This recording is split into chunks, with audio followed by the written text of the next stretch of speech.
सबै साहित्यप्रेमी महानुभावहरूमा हार्दिक स्वागत छ। म गरुडा उपन्यास वाचन गर्न गइरहेको छु। यो गरुडा उपन्यासका उपन्यासकार नन्दलाल आचार्य हुनुहुन्छ। यो उपन्यासको पहिलो भाग यसरी अगाडि बढ्छ। Page number 13बाट।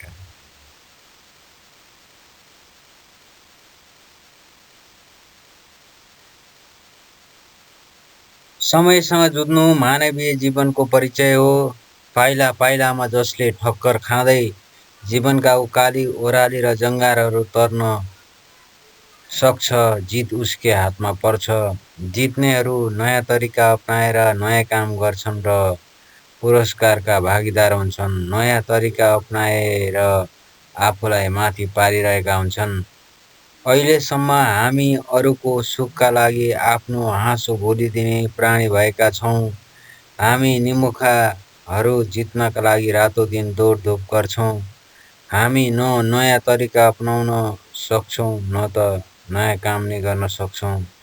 जहिले पनि एकै नासे यथास्थितिवादी कृत्यमा भुल्छौँ र हातमा परिणाम एकनासी पाउँछौँ।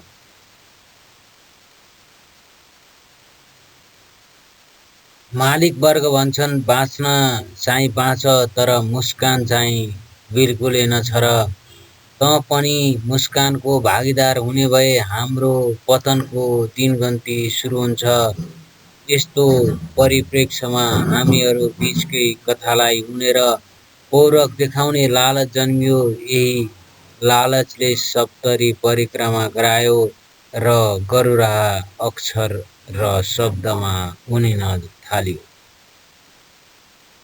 यहाँ एक युवाको जीवनको आरोह र अवरोहको तस्बिर देखाउन खोजिएको छ। जीवनलाई हत्केलामा लिएर सङ्घर्षमा उत्रेको उक्त युवकले प्राप्त गरेको आंशिक सफलताबाट चित्त नबुझेर सङ्घर्षलाई अझै निरन्तरता दिइरहेको देखाइएको छ। विरलैको ध्यान पुगेको तराई मधेसको ओझेलमा पढी विलिन हुन लागेको केही पक्षलाई उठाइएको छ। यसले युधिष्ठिरहरूलाई शिर ठाडो पारेर ठमठम्ती हिँड्ने जोस दिन्छ भने दुर्योधनहरूलाई शिर झुकाउन बाध्य पार्नेछ।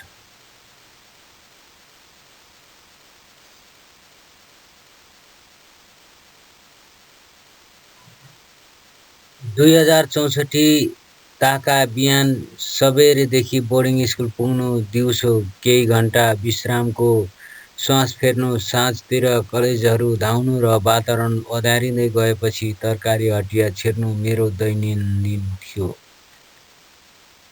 मेरो चिन्जानको संसार सानो थियो। पढेर र सुनेर चिनेकाहरू त मनग्गै थिए। दोहोरो चिन्जानका चाहिँ औँलामा गन्न सक्ने जति मात्र थिए। कसै सामु परेर परिचयको प्रचार गर्न भन्नासाथ जोर जुलुम भएको अनुभूत हुने म जस्तो पर्दाभित्र साहित्यको कखरा सिकिरहेको व्यक्तिका लागि तराई मधेसमा लेख्ने विषयवस्तुको भण्डार फेला परेको थियो। अद्यापि यसलाई कसरी समेटौँ भन्ने पिरलो मात्रै थियो।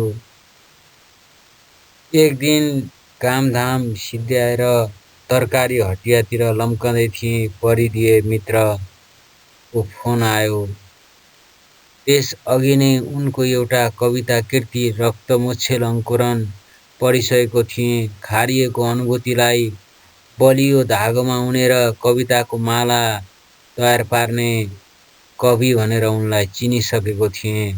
उनकै अर्को मुक्ति सङ्घर्ष नामक कविता कृति पाउने कुरा सुनेर मन झन फुरुङ्ग भयो। नभन्दै उनी मोटर बाइकमा आए। उनीसँग साथमा एक कलेली युवती समेत थिइन्। केही बेर साहित्यिक भलाकुसारी भयो। युवती चाहिँ अन्यत्रै नजर लगाउँदै थिइन्। न म भने मित्रका प्रश्नहरूका सटिक जवाफ फर्काउनमै व्यस्त थिएँ। उनी आफूलाई पनि प्रश्न गरोस् भन्ने चाहन्थे। म भने निशब्दमै रमाउन खोज्थेँ। जे जति बोलिरहेको थिएँ सबै करकापले मात्रै बोलिरहेको थिएँ। वास्तवमा उनी मभित्र राम्ररी घुल्न खोज्थे। उनी मभित्र राम्ररी घुल्न खोज्थे।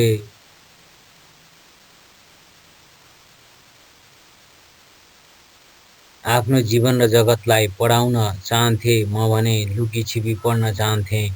प्रत्यक्ष पढ्न स्वभावले लजाउँथे, खासमा ती अपरिचित युवतीको उपस्थिति मेरा आँखा बिजाइरहेको थियो। मलाई त्यो बसाई उकुस-मुकुस भइरहेको थियो। उनले युवतीलाई देखाउँदै भने, यिनी मेरो जीवन पढ्न आएकी समर मैदानको विश्वविद्यालयकी छात्रा हुन्। अहिले मलाई पढिरहेकी छिन्। मेरो जीवनका पत्र उल्टाउँदै छिन्। समर मैदानमा रहेको सेल्टर शिक्षा आर्जनकै दौडानमा मैले यिनलाई चिनेको हुँ। त्यसै बेलादेखि नै मैले यिनलाई राम्ररी पढेको हुँ। यिनको नजरमा म अहिले परीक्षण कालमा छु। उत्तीर्ण भएँ भने त ठिकै हो, नभए यिनी र म बीचको वैचारिक मेल जिउँदै रहनेछ। मित्रका कुराले युवतीबारे जान्ने मन भयो। छक्क परेर हेरिरहेँ। मित्र भन्दै गए, यिनले भोगेका र सहेका अनगिन्ती दुःखद अनुभूतिले यिनलाई मान्छे होइन इस्पात बनाइसकेको छ। विगतका 5 वर्षदेखि म यिनको निर्दोषपनको साक्षी भएको छु। उनी अघि बढ्दै गए। यिनका पिता श्री जामुनलालको शहादत र आमा छोरीको समर मैदानको सङ्घर्ष दुवै पक्षले म तानिएको थिएँ। आँखाले अवलोकन गर्दैमा पनि विचार पैदा हुँदो रहेछ। विचारले विश्लेषण हुने मौका पाए थरीथरीको भावना जन्मिँदो रहेछ। हामी बीचको वैचारिक एकतालाई जीवन्त बनाउँदै यिनलाई रूपान्तरणको गाथा तयार पार्ने सहेली बनाउन खोजेको हुँ। मेरो मित्र अग्निको अन्तिम इच्छालाई स्वीकारेर उनैले हराएको बाटोमा हिँड्न खोजेको हुँ। मैले धेरै कुरा बुझेको छु। जस्तो गरेर मित्रले केन्द्रीय कुरा बताए। परिधीय कुरा खोजेमा नै बताउँला भनी यस किसिमले प्रस्तुत भएका हुन् भन्ने कुरा बुझ्न मलाई समय लागेन। मेरा लागि मनमा आएका प्रश्न सोध्न युवती नै बाधक थिइन्। उनका सामु वाक्य फुटाउन हिचकिचाट लाग्यो। तसर्थ अबुझ निरीह प्राणी झैँ ट्वाल्ल परिरहेँ। परिस्थिति केही बेर सन्नाटामय भयो।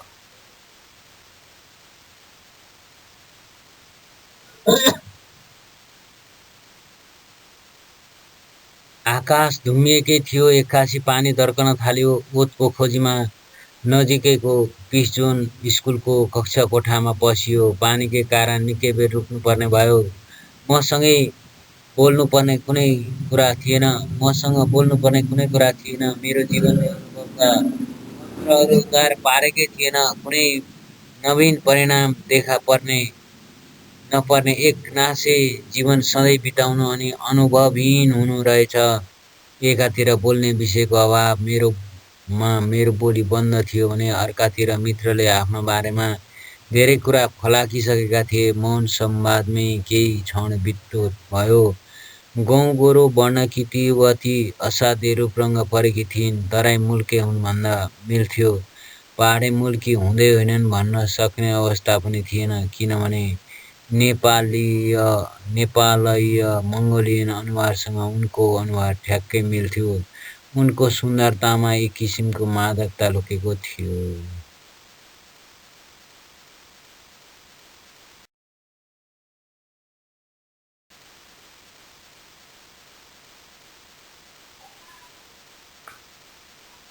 उनमा देखिने परिधीय सरलपनले उनी कर्मशील नारी हुन् भन्ने अनुमान लगाउन सकिन्थ्यो। जे भए पनि उनमा लज्जापन भागिसकेको थियो। उनको सानातिना कुरामा पनि गहिरो मनस्थिति लगाउने बानी देखिन्थ्यो। वर्षाले रोकिने नाम लिएकै थिएन। अझ गति तीव्र पार्दै मुसलधारे वर्षा भइरह्यो। वरपरका छिमेकी घरका मान्छेहरू चुपचाप कोठाभित्र घुम्छन बाध्य भएका थिए। सडक निर्जनतामा परिणत हुँदै थियो। सायद सूर्य पनि आफ्नो घर अस्ताचलमा पुग्न लागेको हुँदो। परिस्थिति प्रतिकूल मा बदलिँदै गएकोमा म भित्रभित्रै व्यथित हुँदै थिएँ। त्यत्तिकैमा मेरो मुख खुलेछ, होइन वर्षा त नरोक्ने भन्नै भो। आज कक्षा कोठामै बास पर्नु बस्नु पर्ला जस्तो छ। राजविराजका मच्छरले शिकार बनाएको नौलो अनुभव आर्जन गर्नुपर्ने स्थिति छ। मित्रले यस कुरालाई सहज रूपमा दिएका रहेछन् भने यस्ता व्यवधान त कति पचाइयो।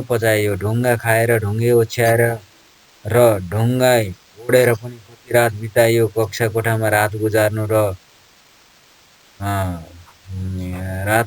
त 5 स्टार होटलकै आनन्द हो। हामीलाई त प्रकृतिले दिएको आशीर्वादलाई सहर्ष ग्रहण गर्ने बानी परिसकेको छ। मित्रले कुरा सिद्ध्याउन नपाउँदै युवती खोलिन्। एक रात होइन 10 रात बिताउनु परे पनि बानी परिसकेको छ। दुःखले त उहिले सुइकुच्चा ठोकिसक्यो। अब त्यो कहिले फर्कँदैन।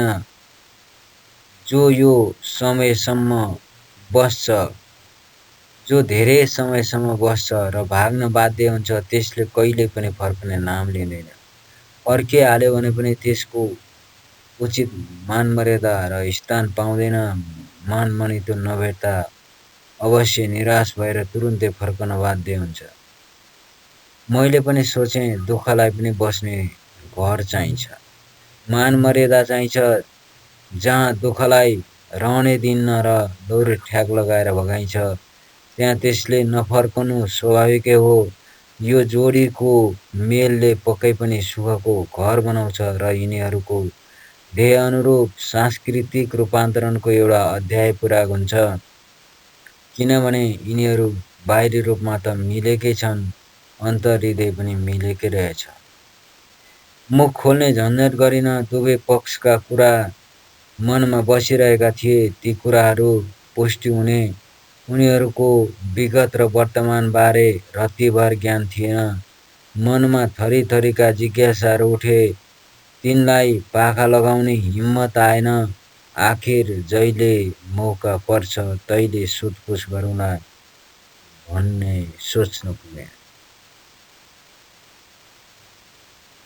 पानी रोकियो। मित्रले कुराको पिठ मार्न खोज्दै भने, म त अनुभवको मात्रै भारी बोकेको मान्छे हुँ। कविता मार्फत आफ्नो अनुभूतिलाई साहित्यमा रूपान्तरण गर्न खोजिरहेको छु। साहित्य सिद्धान्त पढेको र बुझेको पटक्कै छैन। विद्यालय स्तरमा पढाइन्थ्यो। साधारण विश्वविद्यालय पढ्ने मौकै पाइएन। आफूले रोजेको समर विश्वविद्यालयमा त्यस्तो पढाइ फिटिकै हुन्नथ्यो। हुन त आफ्नै विश्वविद्यालयले जे ज्ञान दियो, सिप दियो र हिम्मत दियो त्यसलाई हुबहु उतार्दा समेत अनमोल साहित्य जन्मने रहेछ। कलमले उत्पादनको मार्गचित्र कोर्छ भनेर सिकेको थिएँ। मैले जानी नजानी कलमी पौरख देखाउने हिम्मत गरेको छु। मूल्याङ्कनका लागि तपाईँकै हातमा थम्याएको छु। मित्र छुट्टिने मनसायमा पुगे। उनको सद्य कविता कृति सरस्वती अध्ययन गर्दा प्रष्ट देखियो। यी कविता युद्ध मैदानका उपज हुन्। युद्धको त्रासद क्षणको चित्र छ। उत्पीडित वर्गको झिनो आवाजलाई बुलन्द पारिएको छ। उज्जवल भविष्यको चाहनामा कविताहरू केन्द्रित छन्। अर्कातिर जनताको विजय मार्ग फराकिलो हुँदै पिचिङ भइरहेको उद्घोष गरिएको छ। उनीहरू पश्चिमतिर फर्किसकेपछि मात्र मेरो मन्द चेत केही खुल्न गयो। उनीहरूलाई एकै क्षण भन्दै रोकेँ। आफ्नो मनभित्र कसिएको जिज्ञासाको गाँठो फुकाएँ। अठेस-मठेस भएको थैलो एक्कासी फुस्किँदा छताछुल्ल भएर पोखिनु स्वाभाविकै थियो। त्यसपछि दुवै रोकिए, मेरो जिज्ञासालाई स्वागत गरे। मित्रले सालाखाला कुरा बताए। युवतीले समेत धेरथोर कुरा फुत्काइन्। उठ्दै मित्रले एउटा प्लास्टिकको पोको थम्याएर भने, तपाईँलाई अरू जान्ने इच्छा रहेछ। यसमा एउटा डायरी र 2 पोका नयाँ पुराना पत्रहरू छन्। जतनले पढेर फर्काउनुहोला। धेरै पटक घर्यासी जन्तु भनाउँदाहरूबाट बचाएर राखेको हुँ। श्वास रहेसम्म राख्ने र बेला बेलामा पढेर पाठ सिक्ने मन छ, किनभने मलाई यस क्षणमा उभ्याउन त्यही कालखण्डको बलियो हात छ।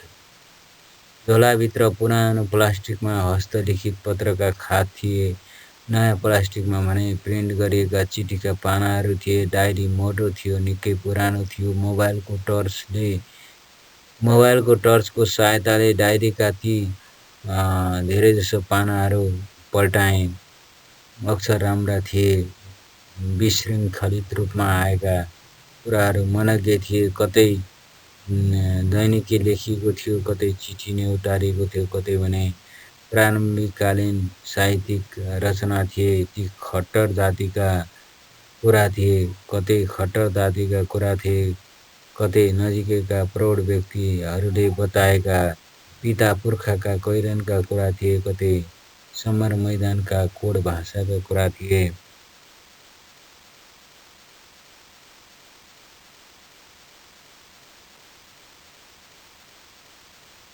कतै कम्युनिस्ट क्रान्ति पुरुषका सूक्तिहरू थिए। पछिल्ला चिठी र डायरीका पानामा भने वर्तमान नै कैद भएर बसेको रहेछ। उनीहरू निकै पर पुगे। सिमसिमे पानी परिरहेको स्पष्ट अनुभूति हुँदै थियो। नबस्नु, बसिसकेपछि किन सिमसिमे पानीमा भिज्नु? मनमा यस्तै तर्कना आए। अँध्यारो गहिरिँदै थियो। भ्यागुता र जुनकिरीले वातावरण सङ्गीतमय बनाइरहेकै थिए। त्यसै बेला विद्युत पोलले पनि बत्ती बाल्यो। त्यही उज्यालोमा डायरीका शब्दहरूमा एक एक गरी अक्षरहरू उठ्न थाले। मन त्यसमै गढियो। पानाहरू उल्टँदै गए। मेरो मनभित्र सरासर पस्न थाले। एकपछि अर्को गर्दै क्रमिक रूपमा लामबद्ध भएर भित्रिरहेका थिए। बाह्य जगतका लागि भने म बेहोसी मनोदशामा थिएँ। केही थाहा पाइनँ। एक्कासी बत्ती गयो झसङ्ग भएँ।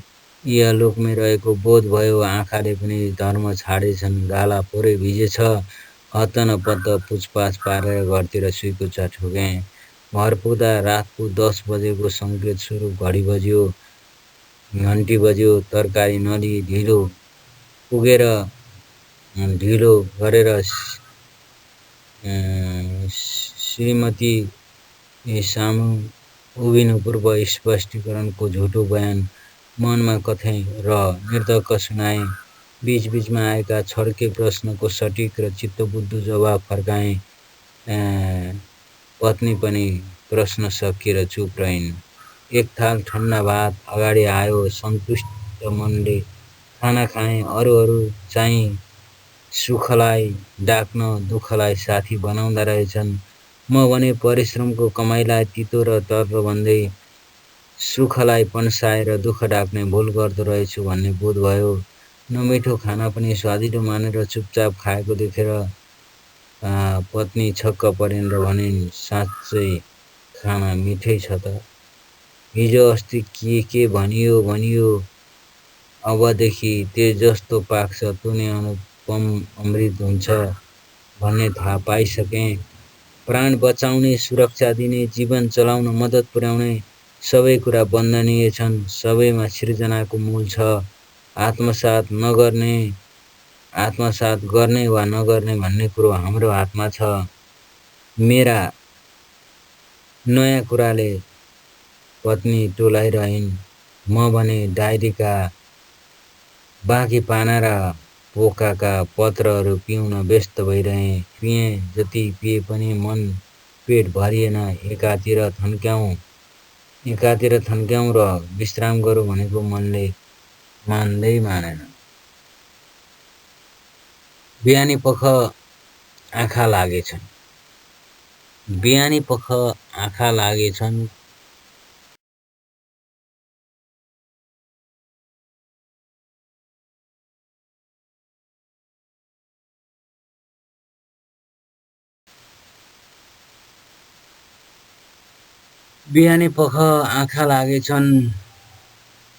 पढेकै कुराहरू दृश्यमा रूपान्तरण भई नाच्न थाले। आफ्नै भाका र लयमा गाउन थाले, तिनै प्रेमका, तिनै सद्भावका, तिनै शोषणका, तिनै धोखाका, तिनै निरीहताका, तिनै शूरवीरताका, तिनै परिबन्धका र तिनै नेपाली मनका पाटाहरूलाई समेटेर मात्र तराई मधेसको एउटा परिचय लेखिन सक्ने अनुमान लगाएँ। मधेसका वास्तविकताहरू सार्वजनिक नभइरहेका र भएका पनि नगन्य मात्रामा हुनाले थप काम गर्ने मन भयो। अरू त के नै पो लछार पाटो लगाउन सकियो र तराई मधेसमै जन्मी हुर्की बढी पढी गरेकाले अन्न पानीको भारा पनि त कटाउँदै जानु पर्यो भन्ने ठहर भयो। तिनै पत्र र डायरीमा तराई मधेसका सबैतिरबाट हेपिएको छिपिएको र त्यति नै रहँदा कुनै आपत्ति नभएको तथाकथित एउटा दलित वस्तु थियो। त्यसमा पनि समयले जन्माएका थरीथरीका पात्रहरू देखिए। तिनले हिँडेर इतिहास बनाएका गोरेटाहरूको अध्ययन गर्दा तराई मधेसको एउटा रहस्य गर्भमै विलिन हुन लागेको देखियो। हो, त्यसैलाई लिपिमा रूपान्तरण गर्दै यो गरुडा अक्षरहरूमा सलबलाउन थाल्यो। यसको यात्रा अपुरो छ, किनभने अझै पनि गरुडा समयसँग भिख मागिरहेको छ। ती झुपडीहरूमा न्यानोपन पुग्न सकिरहेको छैन। आशाको झिनो यान्द्रो पक्रेर गरुडा रूपान्तरणको महाअभियानमा लागिरहेको छ। त्यसले जन्माएका सन्तति सनातनी कुरूप सोच परिवर्तनका नायक बनेर देश देशाभर पुगेका छन्। जो जहाँ पुगे पनि गरुडाको परिचय निधारमा टाँसेर भने जस्तो पाइला अघि बढाउन भने सकेका छैनन्। कतिपय आँट बोकेर हिँड्नेहरूमा सुस्ताउन बाध्य छन्। सबैभन्दा ठुलो कुरा आँट जन्माउनै गाह्रो परेको छ। जन्मे पनि त्यसलाई व्यवहारमा परिवर्तन गर्न फलामका चिउरा नै चपाउनु परेको छ। घुम्दै फिर्दै जाँदा सङ्घर्षको दोकान थापेर बसेको एउटा गरुडा हाली भेटियो। हेर्दै सामान्यपन अनुभूत भए पनि त्यसभित्र जीवनका मनज्ञ उहापोह रहेको कुरा बाँडेर अक्षर दुवैमा भेटियो। त्यही ठिटो अक्षरकर्मी इन्द्र राउत मार्फत मेरो परिधेय मित्र बन्न पुग्यो। सनातनी आँखाले हेर्दा ऊ मसँग नै सङ्घर्ष गरिरहेको थियो। मेरा अत्याचारी भालाले नराम्ररी थलिएको थियो। त्यही दर्द विश्रामका लागि उसले पुण्य पनि गर्यो, पाप पनि कमायो। उसले सुम्पेको नासोले रुक्ने नाम नलिकन बोल्दै गयो र बोल्दै गयो।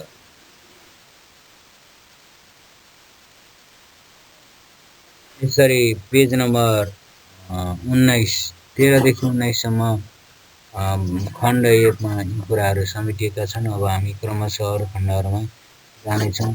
यतिन्जेल सुनिदिनु भएको हार्दिक धन्यवाद, आभार व्यक्त गर्दै बिदा हुन्छु। नमस्कार।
रगत पसीनाले, पुरखाको रगत पसीनाले देश यो आबाद भो। पुरखाको रगत पसीनाले देश यो आबाद भो।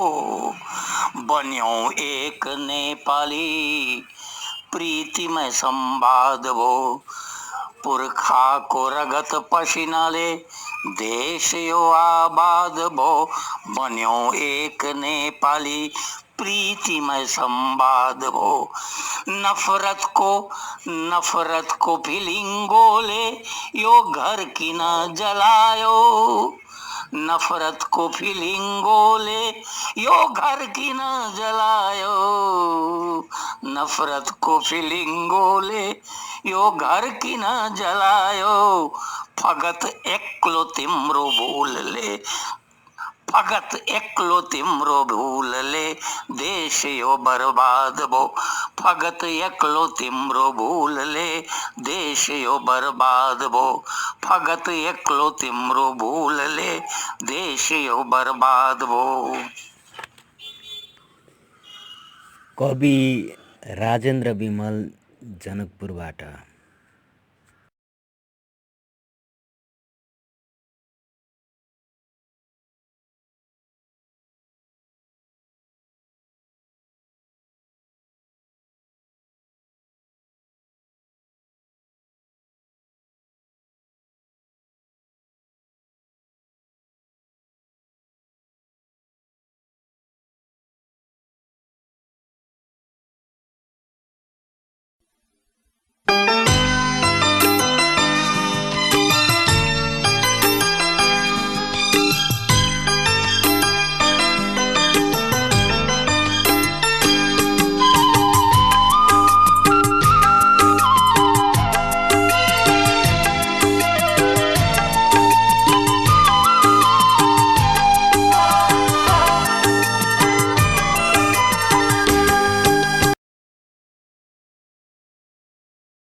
संतान कीर्ति सेलनम शिक्षक से गुणा सप्त सचित प्रसन्नता अर्थात ज्ञानवान, निपुणता, विनम्रता, पुण्यात्मा, मन चिंतन गर्ने, सदैव सचेत और प्रसन्न रहने, इस 7 गुण हाम्रो आमा बुबामा हुनुपर्छ।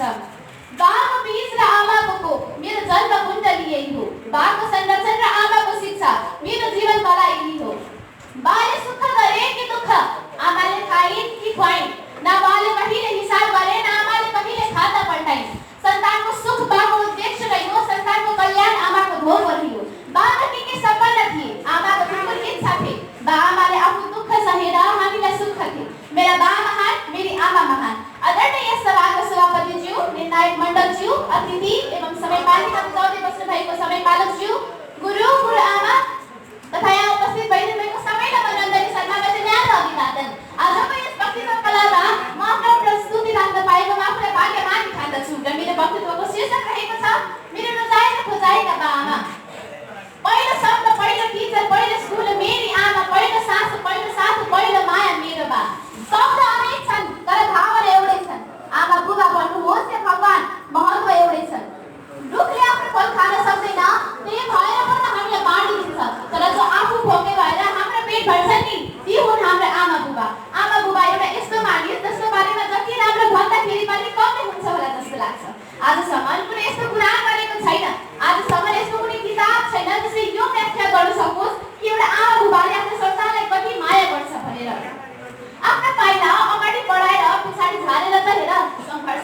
गर्दाखेरि अगाडि बढेर पछाडि झरेर त हेर यो संसारले तिम्रो साथ छोड्दैनला। तर 9 महिना गर्भमा रहेकी ती आमाले र सानैबाट सङ्घर्ष गरेर मलाई यहाँसम्म पुगाएका ती बाले कहिले मेरो साथ छोड्ने छैन, हजुरहरूको साथ कहिले छोड्ने छैन। यो कुरा म हजुरहरूलाई वाचा गरेर दिन सक्छु। र यति हुँदाहुँदै पनि मैले सोचाएर नचाहेको जस्तो त बाबाको गुणहरू मैले प्राप्त गर्न सकेको छुइनँ जस्तो मलाई अनुभव हुन्छ। उहाँहरूले मलाई माया र साथ दिनु भएको छ, तर मेरो हरेक कुरामा उहाँहरू सहभागी हुनुभएको छैन।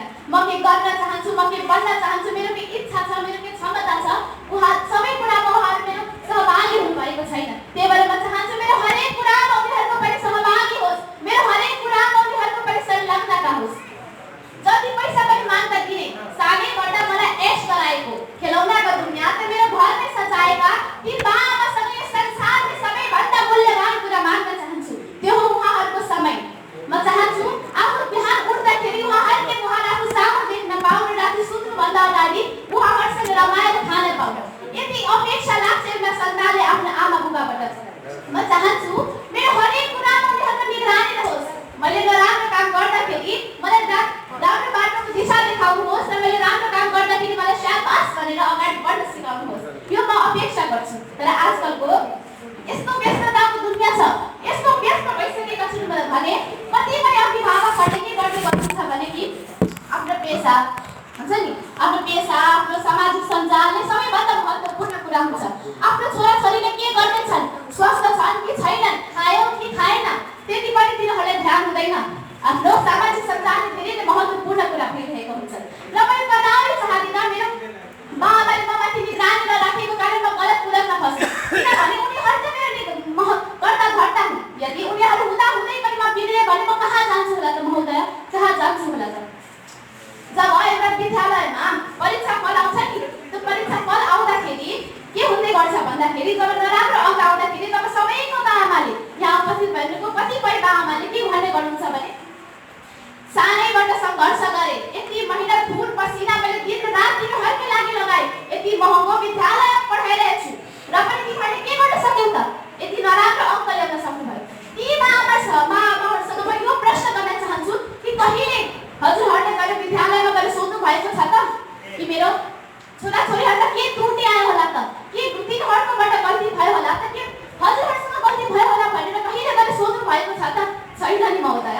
अनि यो हजुरले कसरी अपेक्षा गर्न सक्नुहुन्छ कि हजुरहरूको छोराछोरीले राम्रो गर्न सक्छन् जब तपाईँले उहाँहरूले सबैले दिन सक्नु हुँदैन भने? कसरी यो अपेक्षा गर्नुहुन्छ महोदय? के भयो त आमा यदि म डाक्टर नबनिकन म साहित्यकार बन्नेतर्फ लाग्नेछु? के भयो त आमा यदि म इन्जिनियर नबनिकन कलाकार बन्नेतर्फ लाग्नेछु? म जुन पेसा रोजे पनि, यो सबै त पेसा त हो नि, मैले जुन पेसा रोजे पनि सधैँ हजुरको आदर गरेर नाम उच्च गर्नेछु, हजुरसँग वाचा गर्छु।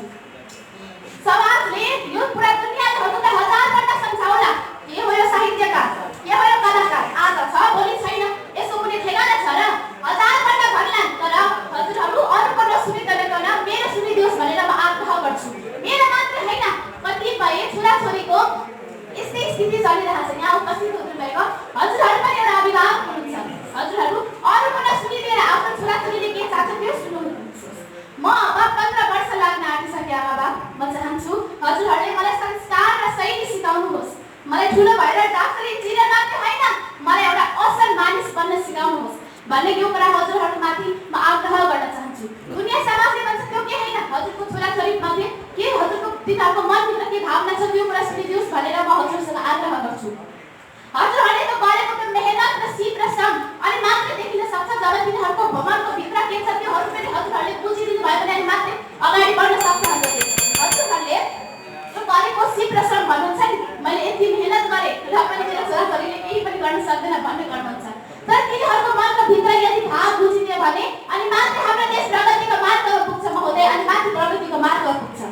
र म अन्त्यमा के भन्न चाहन्छु भने मलाई मेरो आमाको त्यो न्यानो काख चाहियो, मलाई मेरो बाबुको त्यो प्यारो साथ चाहियो, सानामा तोतला बोल्ने यी ओठले संस्कार र शैली चाहियो, मलाई हजुरहरूको त्यो मूल्यवान समय चाहियो, दुःखमा साथ र सुखमा हात दिने साथी चाहियो, मलाई हरेक परिस्थितिमा मलाई मेरो बाबाले चाहियो भन्दाखेरि आफ्नो वक्तव्य यही टुङ्ग्याउन चाहन्छु। हस्त धन्यवाद।